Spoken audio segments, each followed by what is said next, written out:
1951 সালের 26শে জানুয়ারি আমাদের দেশে প্রথম প্রজাতন্ত্র দিবস বা সাধারণতন্ত্র দিবস উদযাপন করা হয়েছিল। আজকে আমাদের ৭৬তম প্রজাতন্ত্র দিবস পালিত হচ্ছে সমগ্র দেশে।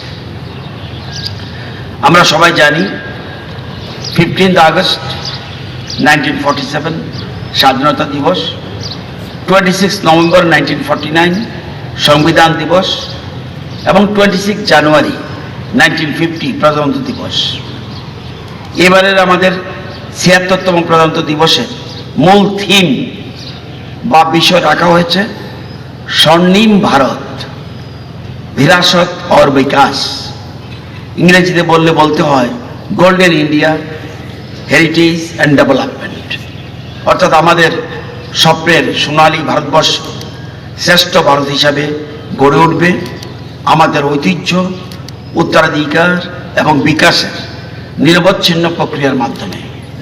আমাদের দেশের চিরাচরিত সাংস্কৃতিক ঐতিহ্য, আমাদের শিল্প সাহিত্য ও কৃষ্টির সমৃদ্ধ উত্তরাধিকারকে নিয়েই গড়ে উঠবে এক ভারত শ্রেষ্ঠ ভারত।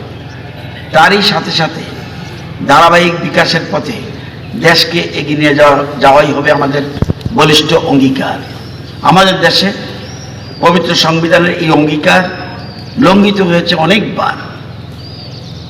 জাতীয় সংহতি ও জাতীয় ঐক্যকে সুদৃঢ় করে তুলতে 1961 সালে দিল্লিতে যে জাতীয় সংহতি সম্মেলন হয়েছিল এবং তার সূত্র ধরে যে জাতীয় সংহতি সংসদ গঠিত হয়েছিল, তার আদর্শ নীতি নির্দেশিকা আমাদের ভুলে গেলে চলবে না। আমাদের জাতীয় ঐক্যবোধ, এটাই আমাদের জাতীয় চরিত্র। আমাদের রাজ্য বিভিন্ন ধর্ম, বিভিন্ন বর্ণ ও বিভিন্ন জাতির লোকের বসবাস, ভাষাগত বিভিন্নতা রয়েছে আমাদের রাজ্যে।